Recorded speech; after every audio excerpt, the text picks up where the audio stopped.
hijo de dos personas muy queridas en la escuela por todos nosotros, lógicamente, y que pues viene a hablar con nosotros un ratito. Él es granadino, creo que naciste hace unos 40 años, ¿no? Eso, allí en Granada, y también allí en Granada estudiaste Derecho, aunque luego te doctoraste en Historia del Derecho en Jaén, creo que fue. Correcto, sí. Ahí, bien. Y a partir de ahí empezaste pues, a colaborar en revistas especializadas de Derecho, e incluso tienes varios capítulos en algunos libros también de Historia del Derecho y de todo. Sí. Sobre todo, creo que te centras siempre en la Unión Europea y también justo en este personaje del cual vas a hablar hoy.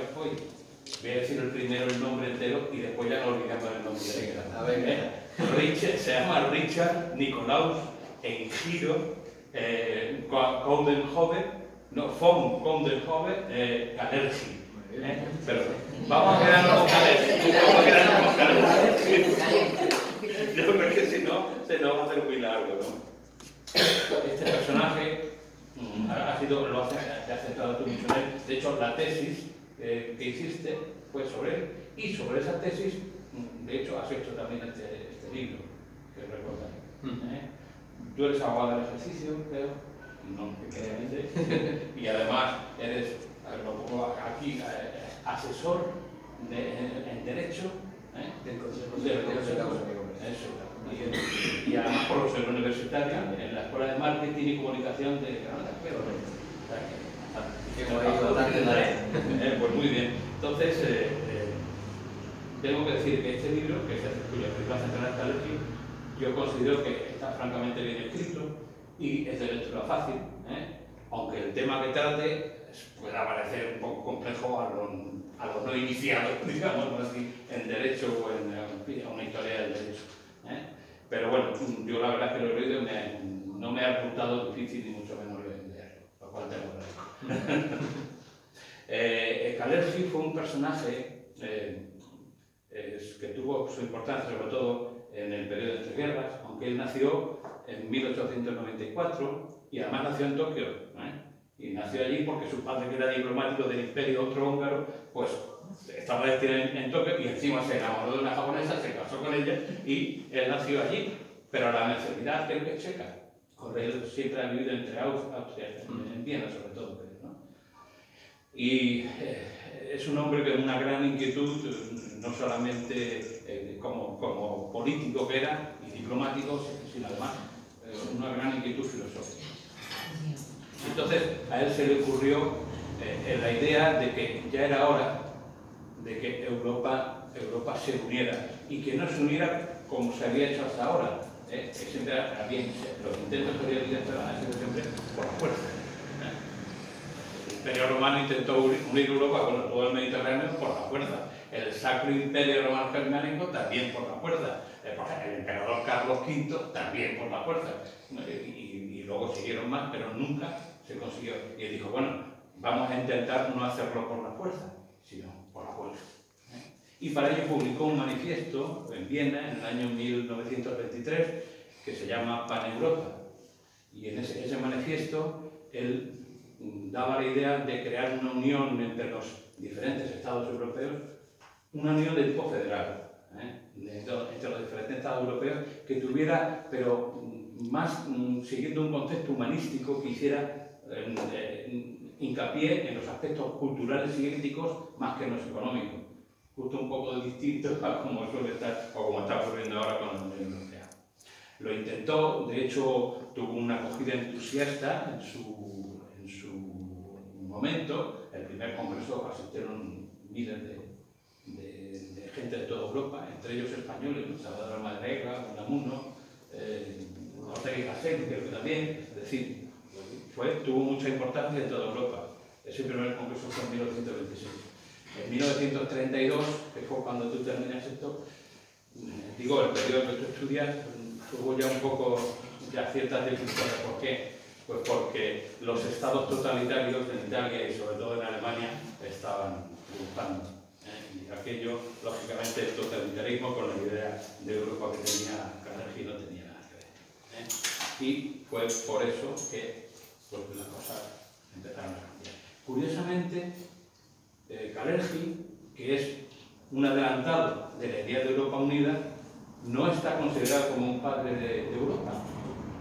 Lo que sí están considerados los franceses Schuman y Chamonix, que en 1957, gracias al Tratado de Roma, pues hicieron la Comunidad Económica Europea, el antecedente actual de la Unión Europea, y ellos dos nunca reconocieron, al menos públicamente, la importancia de Kalergi en esta idea. Entonces, ahora pues, yo te voy a ir haciendo pues, una serie de preguntas sobre el libro y tú ya haces como tú quieres hacerse. Una de las cosas que me resultó curiosa y que creo que es premonitoria del libro es que él, cuando hizo su idea de Pan-Europa, no incluyó a Inglaterra. Dijo, Inglaterra no, parece que era premonitoria. La mala que va durante los 40 años que Inglaterra ha estado en la Comunidad Europea y la que nos está dando ahora y la que nos queda, bueno.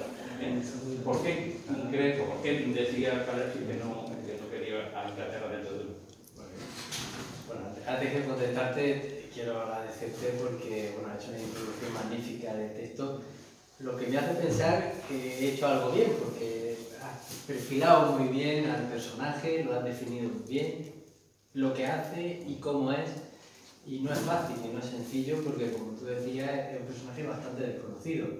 Fue una de las razones además que me llevó a investigar sobre él, porque pese a haber hecho algo tan loable como un intento de una Unión Europea en ese periodo tan convulso como fue el periodo de entreguerras, que además para muchos historiadores entre la Primera y la Segunda Guerra Mundial, ese periodo intermedio realmente fue como el ojo de un huracán de una misma contienda, que no llegó a resolverse del todo y que por lo tanto muchos, y entre ellos Kalergi, durante ese periodo se daban cuenta de que o se hacía algo o de nuevo iba a regenerarse como los escollos de la contienda anterior, ¿no?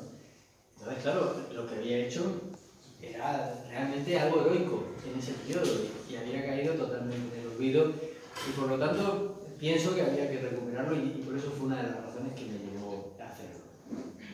La pregunta que hace es interesante porque lo que trata de hacer Kalergi es recuperar el sentido de identidad europea. Hoy, como muy bien también ha indicado, y voy a hacer muchas referencias a tu introducción porque la introducción ha sido muy buena y da un marco muy bueno que me va a permitir a mí ir apoyándome en las cosas que voy a ir planteando. Cuando Kalergi plantea este tema, se da cuenta de que a diferencia de lo que ocurre hoy, no hay un sentido de identidad. Hoy en día tenemos una Unión Europea que está basada fundamentalmente en planteamientos de tipo económico, economicista, pero falta lo que sería el sustento de fondo, que es el sentido de identidad. Si preguntamos a cualquier joven o incluso a alguien un poco más mayor que no se haya movido mucho dentro del ámbito político, pues precisamente le va a faltar este ingrediente tan fundamental para poder hablar de Europa. Porque ¿qué es Europa realmente? Eso es algo que trato de delimitar en el libro, no porque lo trate yo, sino porque lo hace este personaje y lo hace muy bien. Porque él se da cuenta que si falta ese elemento de identidad europea, no se puede hablar de Europa y nunca vamos a poder montar un verdadero modelo europeo. Y al final, la historia le ha dado la razón. Porque aunque los planteamientos económicos son planteamientos prácticos, precisamente Nietzsche, 50 años antes, ya preconizaba que solamente se iba a poder hablar de Europa si se fundamentaba sobre cuestiones de tipo económico. No lo hacía como algo loable, sino que de alguna manera se resignaba, conociendo el tema, se resignaba a que eso iba a tener que ser de esa manera. Y Kalergi eso también lo sabe, pero se da cuenta de que hay que ir más al fondo. Hay que buscar dónde se encuentra esa identidad europea. Y ahí es precisamente donde hay rasgos que no comparte y sobre todo no compartía Inglaterra en ese periodo. Pensemos que tendemos siempre a juzgar la historia desde la perspectiva del momento presente.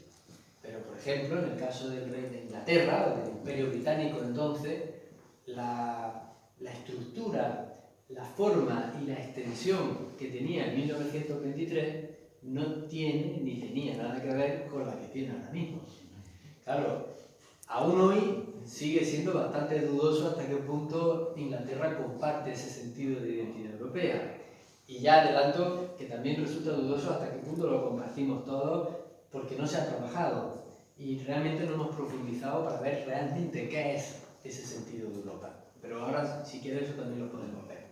Pero claro, en ese momento Kalergi se da cuenta, en el capítulo final, analiza un poco esa extensión del Imperio Británico entonces, que realmente los intereses de Inglaterra en 1923 eran totalmente ajenos a los intereses que podía tener Europa, que podían tener las distintas naciones de Europa en ese momento, en el que ya empezaban a aparecer en el panorama internacional grandes potencias que aglutinaban a muchos países, como podían ser los Estados Unidos, como podía ser Panamérica, que es un modelo que empezó a institucionalizarse a partir del siglo XIX, o como podía ser Asia, que ya entonces empezaba a aparecer. En aquel momento era Japón, que como sabemos, pues además tuvo un papel importante en la Segunda Guerra Mundial. Claro, él lo que observa es que Europa, mientras todas estas grandes potencias empiezan a emerger, empiezan a aparecer, y empieza a aparecer un nuevo modelo de mercado en el que ya no se conquista tanto el territorio como el mercado, porque podemos ver el ejemplo de los Estados Unidos. Estados Unidos durante todo el siglo XIX se dedica a expandirse en territorio, pero llega un momento que ya no le interesa tanto el expandirse en territorio como el conquistar mercados. Mercados para sus propias fábricas, para su propia industria. Y esto lo vamos a ver de manera muy clara cuando termina la Primera Guerra Mundial, pero también, e incluso de manera mucho más clara, cuando termina la Segunda Guerra Mundial. América lo que necesitaba era un mercado. Si hubiese querido, tenía Europa, después de la Segunda Guerra Mundial, Europa estaba devastada. Podía haber hecho lo que quisiese, tenía sus tropas aquí, pero lo que le interesaba era recuperarla porque era un mercado para sus productos, como así ha sido y como sigue siendo. Sin embargo, viendo ese panorama, en Europa todos los países estaban enfrentados, iban peleando, estaban buscando precisamente cuáles eran los elementos que les separaban y no los que le unían. Y ante esa tesitura, lo que Kalergi lo que está observando es que Europa se encuentra en medio, como decíamos hace un momento. Era el sándwich, ¿no?, del bocadillo. Está junto en medio de grandes potencias. Y al fin y al cabo lo que ocurre en la Segunda Guerra Mundial es que Europa se convierte en el campo de batalla de estas potencias. Como puede ser en el caso de la Segunda Guerra Mundial, los Estados Unidos y Rusia y Japón por otra parte. Claro, Inglaterra, que al final, como sabemos, pues también fue una de las grandes perdedoras en la Segunda Guerra Mundial, a menos en lo que territorio se refiere, pues claro, y a influencia, pues claro, la situación que tenía y que tuvo después fue muy distinta y por eso probablemente podemos ver que entrara. Tampoco está muy claro hoy día si terminará por salir o no. Eso es un tema que todavía es bastante discutible. Pero desde luego en 1923 no tenía ningún sentido. O sea, a la vista de la situación internacional que había y haciendo un estudio de la historia concreto, era lógico que Kalergi planteara que en ese momento los intereses de Inglaterra no tenían, del Imperio Británico no tenían nada que ver con interés. Es curioso que por contra, él pensaba que no tenía que entrar en Inglaterra, pero sí tenía que entrar Turquía, motivo que por ahora todavía es motivo de controversia en la actualidad. Tiene poco que ver con la cultura europea, Turquía. También sería por un criterio económico más que cultural, ¿no? El que entrara. Bueno, es una buena pregunta, porque nos lleva a otro de los elementos que recojo en el libro, y es de dónde proviene la cultura europea. Porque Kalergi no rompe de forma tan drástica como luego ha ocurrido en Occidente, entre Oriente y Occidente. Y precisamente buscando esas raíces culturales, esas raíces de identidad que decíamos hace un momento, ¿qué es Europa? ¿Dónde nace? Pues se va a ir hacia Oriente. Y aquí utilizo de forma alegórica el mito de Europa como ejemplo de esas raíces orientales. Es interesante, porque el lenguaje mítico nos va a permitir aglutinar en un mismo relato muchos tipos de interpretaciones, unas veces interpretaciones de tipo sociológico, a veces cosmológico y otras veces de tipo político o social. Y la que me interesa en este caso es una interpretación que recoge probablemente esas migraciones de Oriente que fueron entrando en el continente. Algo así como el inicio de lo que consideramos, se consideró después la cultura occidental. Recordemos el mito rápidamente, si os parece, porque es interesante. El mito, sintéticamente, como lo cuenta, aparece ya en Hesíodo, también aparece en Homero, pero quien mejor lo va a relatar es Ovidio, en la Metamorfosis, va a recoger el mito del rapto de Europa, que lo vamos a encontrar además muy representado en el Renacimiento en muchas obras. ¿Qué recoge este mito? En el mito, sintéticamente, Europa, que es hija del rey de Fenicia, Agenor, o sea, estamos en la costa de lo que ahora sería Siria, o sea, Líbano, Oriente puro y duro, está un día paseando por la playa. Y Zeus, que se enamora de ella, ya sabemos que Zeus parece ser que es muy enamoradizo, pues la ve, una muchacha muy hermosa, se enamora de ella y quiere seducirla. Y para ello, de forma incomprensible, pues se transforma en un toro hermoso, que además el toro tiene luego unas connotaciones simbólicas muy importantes en Creta, que es precisamente donde va a llegar Europa, y también en el mundo minoico y en Grecia después también. Y también en España, Entonces, ¿qué ocurre? Este toro de hermosa belleza seduce a Europa, que se queda encandilada con él, y en un momento de despiste la rapta, se la va a llevar. La lleva por mar, y si nos fijamos en el mapa, las costas de lo que ahora mismo es Líbano, Siria, toda esa zona, están muy cercanas a Creta y a la zona de Grecia y demás, Chipre también, que ahí es donde nacerá luego también Venus, en fin, ahí todos los mitos griegos tienen mucha relación con toda la parte de Oriente. Y entonces la va a llevar a Creta, donde ya transformado con su figura humana, pues vaya a hacer con ella y va a engendrar una serie de hijos que va a tener Europa con Zeus. Entre los que están Radamanto, Eaco, en fin, tienen una serie, una descendencia, que además se va a repartir y se va a ir moviendo por todas las islas, por toda la zona de lo que conocemos como la Hélade, y van a ir fundando colonias. Al mismo tiempo, los hermanos de Helena, que se han asustado porque haya perdido a su hija, pues van a ser enviados por su padre Agenor para que la busquen. Y también, como no la encuentran, pues van a ir montando colonias en otros sitios. Entonces, fijaros qué interesante, porque como de forma simbólica puede estar recogiéndose esas primeras migraciones que vienen de Oriente, que van entrando de Oriente, y que van a traer un modelo cultural distinto. Kalergi lo que plantea además es mucho más interesante, y es una de las grandes originalidades que tiene, y es el concepto de la tangente europea, que es muy interesante, ¿no? ¿Y qué es la tangente europea? Kalergi ve que del modelo cultural asiático, que podemos estudiar, que es tremendamente rico, que todo ese modelo cultural que se va a recoger en la zona del creciente fértil, donde van a nacer distintas religiones, distintos modelos culturales que se van a expandir por toda la zona de lo que hoy consideramos Oriente. Pues de esa cultura va a surgir un modelo cultural en un determinado momento, que es lo que él le llama la tangente cultural europea, pero que también podemos llamar la tangente cultural occidental. Esa tangente cultural va a tener unas características nuevas, distintas, que Kalergi identifica con una cultura eminentemente racional y activa, de manera básica. Ahora, luego va a tener muchas connotaciones distintas, porque se va a ir desarrollando. Y yo lo relaciono en el libro con otro concepto de Karl Jasper, que es el del tiempo eje. Porque Karl Jasper lo que plantea es que en torno al siglo VI a.C. se produce algo que es muy interesante.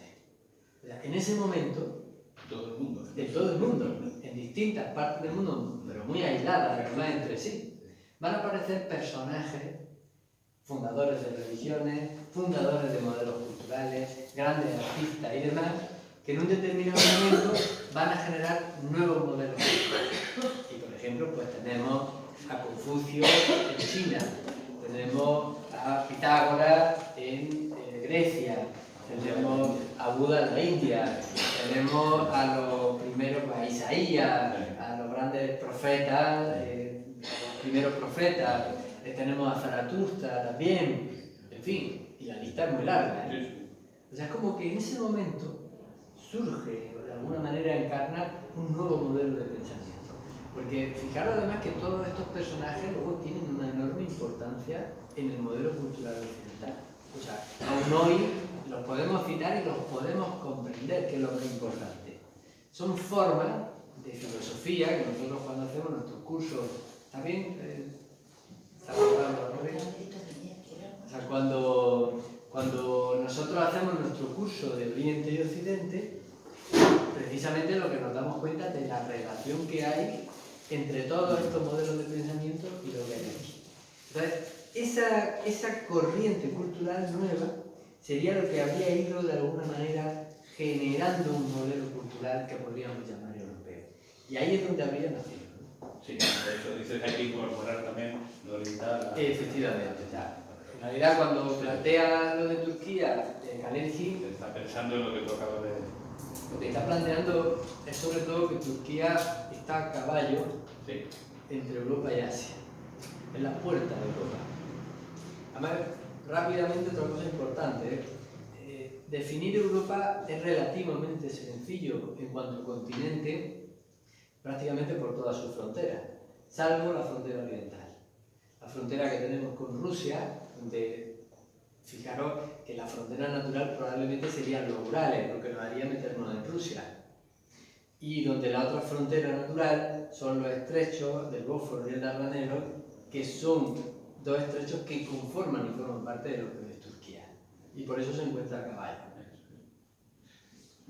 Siguiendo con esto, te iba a preguntar por la importancia que atribuye España a Europa, pero en vez de preguntarte, voy a leer lo que él dice en la página 47 de tu libro, porque creo que es interesante. Cuando le preguntan en un diario español, en el diario de La Vanguardia, le preguntan a Clergy qué podría contribuir o qué importancia puede tener España en el proyecto paneuropeo. Él dice: España fue en la Edad Media el escudo de Europa contra los moros. Sin la bravura de los españoles, Europa hubiera sido totalmente invadida por los árabes, lo mismo que la India o que Persia. España salvó entonces la libertad de Europa. En el siglo XVI, la suerte de Europa estuvo en manos de España. El rey Carlos I fue un verdadero emperador de Europa. En la Guerra Mundial del siglo XX, fue España la única gran potencia europea que supo mantenerse en paz y amistad con todos los demás pueblos de Europa. Esta triple tradición de libertad, de potencia y de paz señala a España en el camino del futuro. España debe de ser de nuevo el líder de una lucha por la unidad europea, que es también una lucha por la libertad, por la potencia, por la paz. O sea, tenía un buen concepto. Tenía un buen concepto de España. De hecho, viajó por toda España. Sí, y tuvo amigos, bueno, tuvo en Granada. Sí, sí, lo dice. Bueno, pues siguiendo con las preguntas, te preguntaría una cosa muy curiosa, que me resulta muy curiosa. A ver, ¿cómo lo desarrollas? ¿Le da mucha importancia al clima en el desarrollo de Europa? ¿Por qué?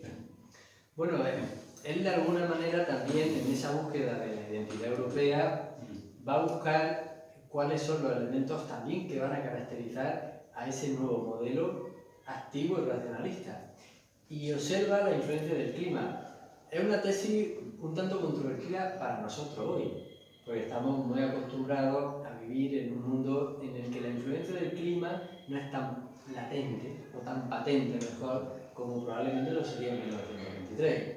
Es decir, hoy en día uno vive en Alemania y tiene unos medios de calefacción, un cierto confort, llamémoslo de alguna manera, para poder, o sea, ha vencido quizá a esa fuerza de la naturaleza que generalmente en el caso de Europa y Europa Central y Europa del Norte era el frío. Sin embargo, Kalenji se va mucho más atrás de 1923, se está yendo a los inicios, a los primeros pobladores de Europa. No me refiero a los primeros pobladores de los inicios de la humanidad, sino a los primeros que van entrando en Europa a través de esa tangente europea. Claro, en esos momentos la tierra de Europa no es en apariencia la más acogedora, por decirlo de alguna forma, sino que todo lo contrario, y el clima va a tener una importancia fundamental en esto. observa que el problema de Asia ya entonces era también el modelo de la sobrepoblación. Y muchos de los que habían emigrado habían huido de esa sobrepoblación, buscando nuevas tierras, nuevos lugares donde instaurarse. Pero para instaurarse en esta tierra difícil de Europa habían tenido que luchar contra el frío y la dificultad de un clima inhóspito y de una orografía también más compleja de la que probablemente estarían acostumbrados. Claro, todo eso conformaría un nuevo modelo probablemente al principio de actitud, pero también de carácter.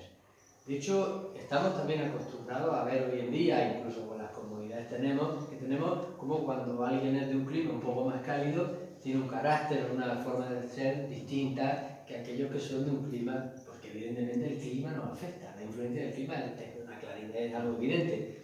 Pero si nos vamos mucho más atrás, imaginémonos por un momento lo que nos puede llegar a condicionar eso.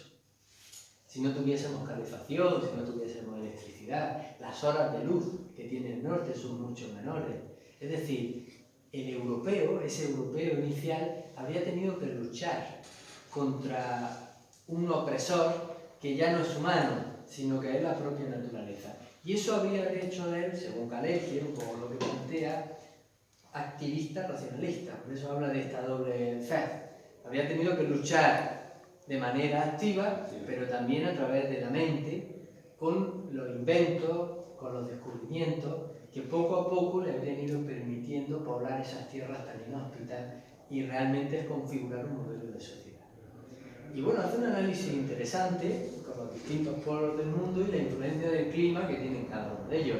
Yo lo relaciono también con otros pensadores que han tratado en las tesis climatológicas, porque bueno, me parecen interesantes, aunque hoy realmente nos puedan resultar muy alejadas y probablemente incomprensibles. Sí, pues somos nos centramos en el momento actual sí, y no nos damos cuenta de lo que era antes. Sí. Mira, aquí dice él que para Kalergi el devenir europeo habría estado íntimamente marcado por el desarrollo de la técnica, como cúspide y señal del avance y la evolución humana. ¿Puedes explicar, puedes desarrollar esto? Incluso, podrías decirnos, ¿tiene límites éticos la técnica? Bueno, Kalergi plantea algo que es muy interesante. O sea, el concepto de la técnica como algo característico de la cultura europea, sobre todo en los 3 últimos siglos, desde finales del XVIII, siglo XIX, siglo XX, es un lugar común. Los pensadores, los sociólogos, no es una originalidad de él. Es decir, lo que ha caracterizado a Europa en los últimos 2-3 siglos ha sido un exponencial desarrollo de la técnica, que le ha permitido de manera muy rápida enfrentar a esos enemigos que son el clima, que es la sobrepoblación, que son todo ese tipo de circunstancias. Si vemos las previsiones que había en 1923 respecto a los recursos para Europa, las previsiones eran dramáticas. Y si las estamos soportando es precisamente el desarrollo de la técnica, que nos ha permitido precisamente hacer frente a la escasez y a determinadas circunstancias. Ahora bien, Kalergi observa que dentro de ese modelo heroico, que también lo llama él, porque para él de alguna manera el héroe moderno es el inventor, porque es el que está permitiendo desarrollar una técnica que podría liberar al ser humano. Claro, si nosotros estuviéramos en unas circunstancias tales que tuviéramos que buscarnos permanentemente el sustento y tuviésemos que luchar permanentemente contra el frío, contra la escasez, contra la inclemencia de la naturaleza, tendríamos muy poco tiempo para poder hacer cualquier otra cosa. Por lo tanto, lo que plantea Kalergi es que la técnica puede servir para liberar al hombre de todas esas necesidades y poder dedicarse a otras cosas. A lo que Platón le llamaría lo divino ocio, por ejemplo, ¿no? Podría dedicarse a la filosofía, al pensamiento, a sí mismo y a los demás. Sin embargo, ¿qué ocurre? ¿O qué ya empieza a ver Kalergi que ocurre?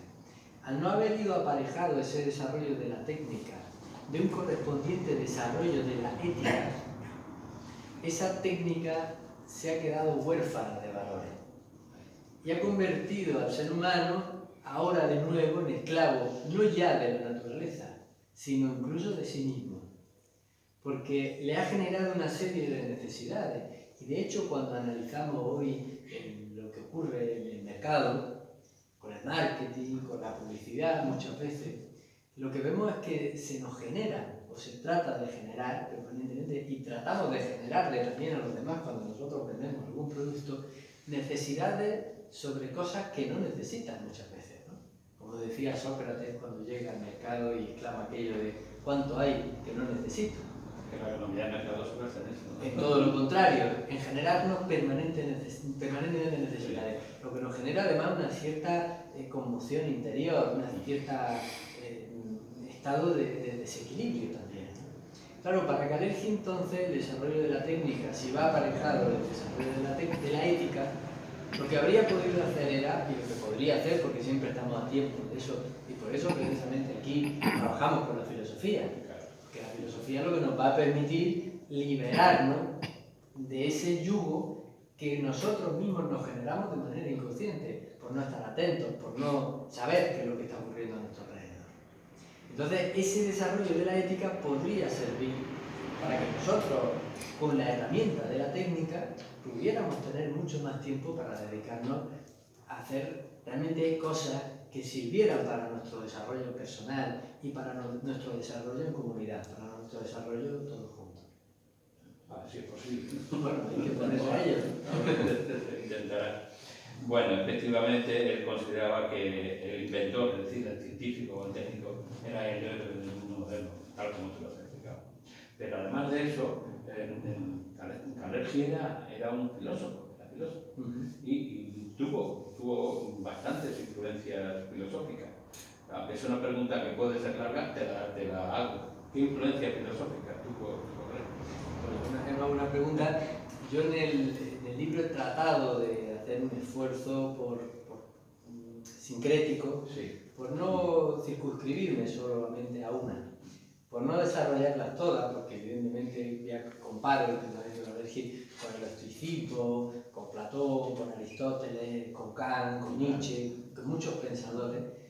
Realmente, si tuviera que definir una influencia filosófica clara en Kalergi, es la influencia de Platón. O sea, Kalergi es un platónico convencido. De hecho, lo que él trata de construir